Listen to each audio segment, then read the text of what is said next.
Elvis Çefa do të trokas në gjykatën kushtetuese për të kërkuar rrëzimin e vendimit të kuvendit që e shkarkoi nga detyra e nënkryetarit të Këshillit të Lartë të Drejtësisë. Në Ora News, Çefa përligj ankimimin me vendosje në vend të dinjitetit të tij personal, por edhe të KLD-s. Egoja ime si jurist më detyron që ta çoj të drejtën time deri në fund. Patjetër që do t'i drejtohem gjykatës kushtetuese.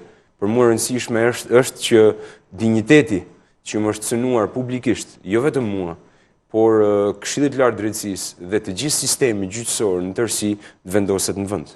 Largimit nga detyrat të tij dhe antari tjetër të KLD-s, Lulzim Lelçaj, Çefa i vë këtë emër.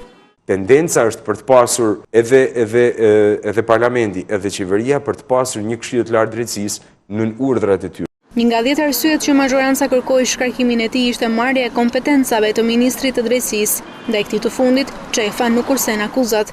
Ditën e parë të fillimit të punës, jo vetëm që nuk ka bashkëpunuar, por ka vepruar sistematikisht në mënyrë të tillë që të vendosë në pozitë vështirë Këshillin e Lartë Drejtësisë. Sigurisht arsyet i din më mirë ministri pse ka bërë një gjë të tillë, por unë besoj që ministri e ka bërë sepse ka pasur që në ditën e parë që ka ardhur një qëllim. Dhe qëllimi primar ishte shkarkimi i dy anëtarëve dhe zëvendësimi me dy të tjerë.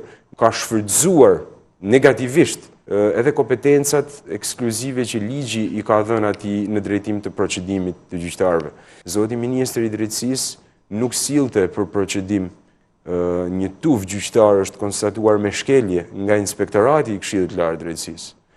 Apo jo vetëm kaq, por shpeshherë hiqte dorë apo kërkonte zbutje të masës disiplinore të dhënë ndaj një gjyqtari, të kërkuar ndaj një gjyqtari pas një argument.